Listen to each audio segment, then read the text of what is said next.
المعنى مالها أنا عشر بانو من اللبن ناقة قباضة وهبار حن ما نكفر كرميركا naag banaagta ka meer badanta waa ka inkaar badan قفية هباركا هدا كل انت كورن naag ninka ma dhinto hadaa dhimanaysa ilaahay kuma tuso naar inaaga aan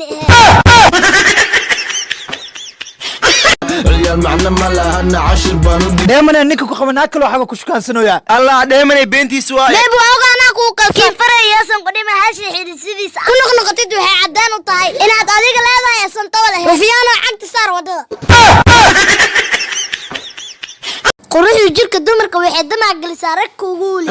المعنى مالها أنا عشر بانو hey ciyaal macno male miduu ku jira qof dirtay wax walba sameyn kara ها فرتك فيق وحاربت أنا فلناي ani adig kuma raw libaax qeylid badan libaax aamusan rheumatic badan abgaalbay sobot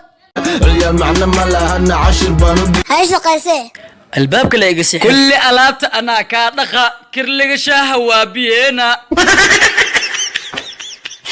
قفية بلانكينا إنه واحد كده يا حسسنو okay babe diyaar waa ridaada ku rumeena المعنى مالها أنا عشر بانو qof iyo muwaanta saga ma ka qarnay maxana u dhacay صاحب لبدا كون أكونك يوسو شب هدا الدواء أسوس عضا إلى الناق أنفع حمر وين كواي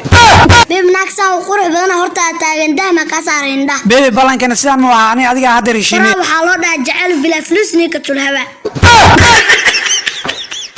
ayay fiir ninkaad inta sida u jirtay المعنى مالها أنا عشر بانو wallahi billahi tallahi foolxumada boqolaa yaa ku sugas adduunka foolxumo ku dhameysay qana cadaab wallahi waa dulmanta wax ma shaqaysan miya maxaa shaqaysta waa dameerka siyarka dameer baa la janeenaya quraanku ma waa may Soomaa waa dameer labadii dameer ii dhageysaatiin adduunyo dhuusii foolxumadan ku jooga qana cadaani sugas